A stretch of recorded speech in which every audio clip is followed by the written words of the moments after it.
Well, hi there folks. If you're a regular viewer of my channel, you may have seen my last video where I had a flyaway while testing return to home on my old Bixler. Fortunately, eventually the SpeedyBee board did its job, and a while later it returned very, very high in the sky.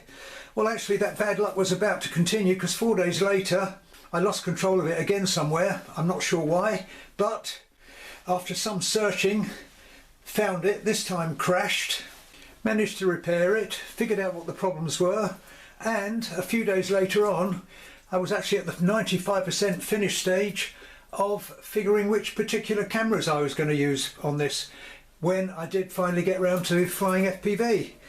Unfortunately, in the course of doing that, and I managed to short one of the tiny little boards on the SpeedyBee flight controller.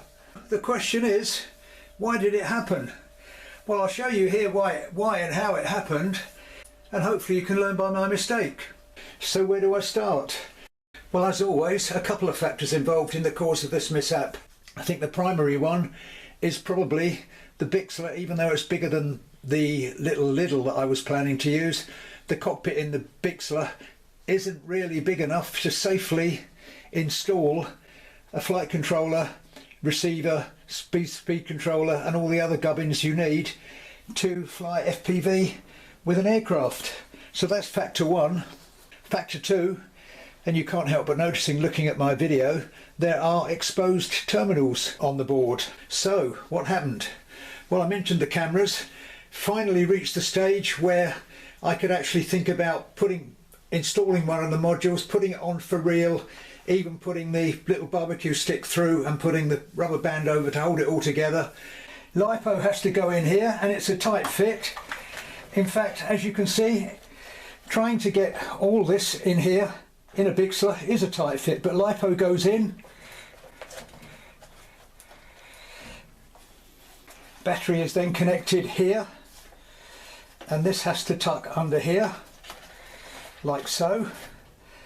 Then of course whichever camera I was going to use has to go tucked in there, but first connecting video out from the board onto that one, video into the board.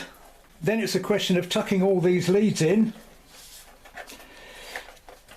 out of the way so that this can tuck in, and it goes in, tucks under there and sits on it. One other thing that you have to move is the USB connector. Now this little connector here is very important, because this is what connects your flight controller to your computer, and I'm using Inav. This connects to your computer so that you can set the whole thing up. So anyway, I've been tucking that down there out of the way. You'll notice I've got this covered in heat shrink because of course it's a circuit board, it's got loads of exposed connections on it. Anyway, so I'm trying to tuck that down here just for a change, and there's a spark. Somehow I'd managed to short it on that positive terminal soldered onto the power board. And this little board here, which is usually flashing, I can't remember, blue flashing, stops flashing, and I thought, that doesn't look good.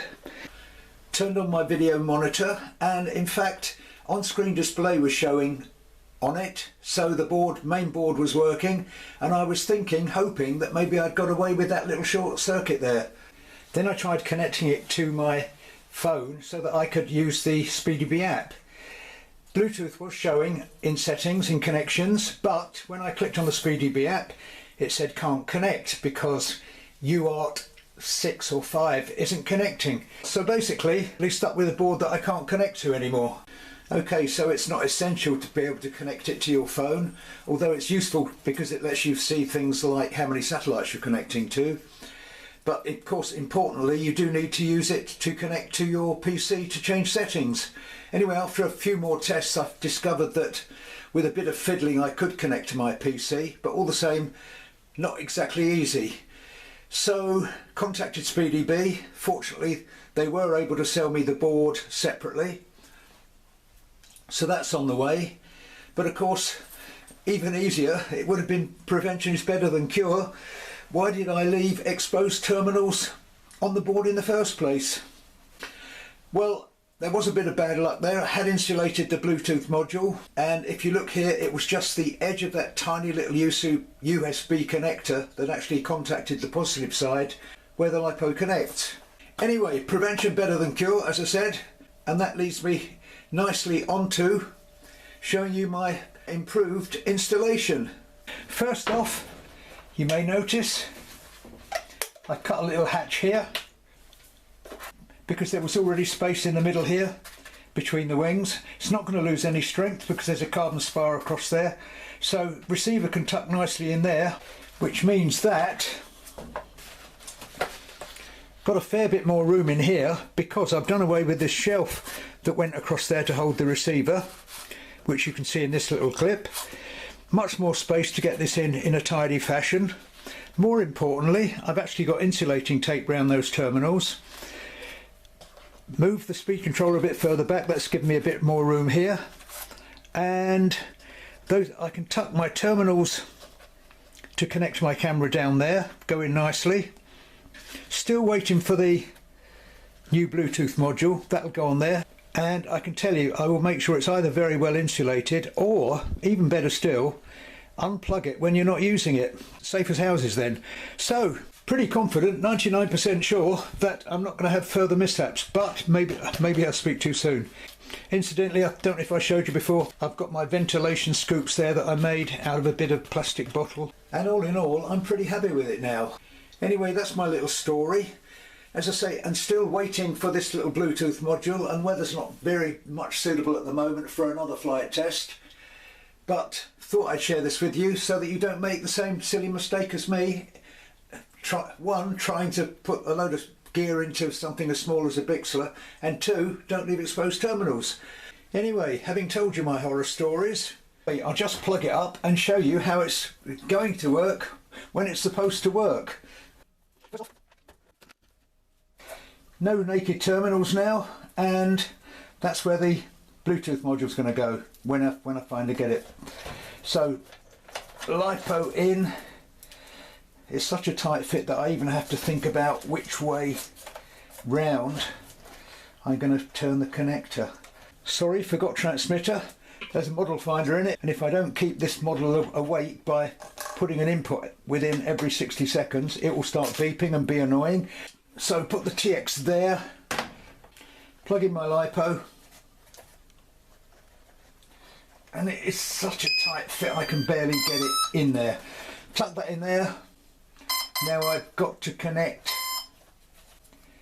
video in to the camera here, and I'm using, just to show you if you're interested in this stuff, I'm using just normal kind of servo extenders there because you only need 3 terminals for that.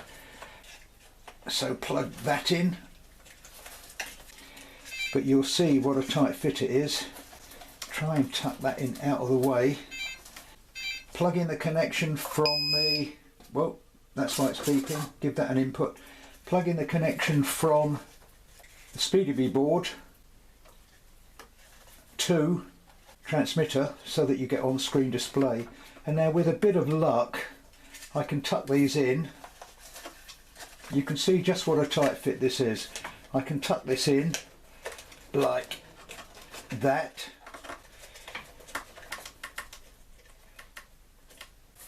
Rubber band will go around there through my skewer, which is not in at the moment. Skewer should have gone back in.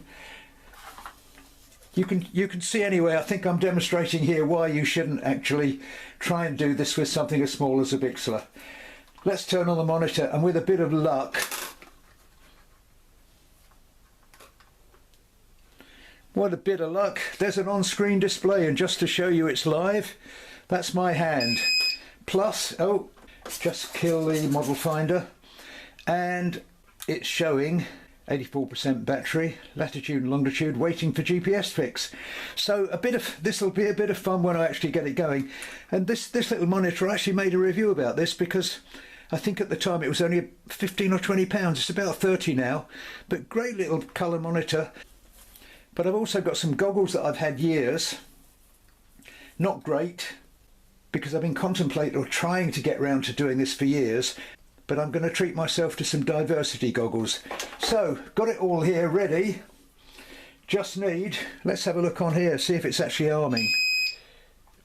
Now I've got 5 satellites. Amazingly enough, even indoors here in my kitchen, I've got 6 satellites now, which means with 6 satellites it should arm now. And what about that? It has armed. It won't arm till it's got at least 6 satellites.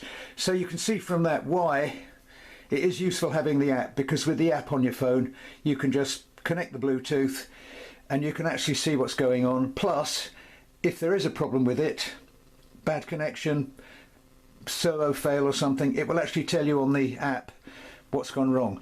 But anyway, so that's it. Finally, really tight fit, but it does go in. I might even be able to improve it further. But I must say, it's been a long, tough journey, especially learning about how to program Inav. It's been well covered by people like Andrew Newton and Lee, Painless 360, loads and loads online.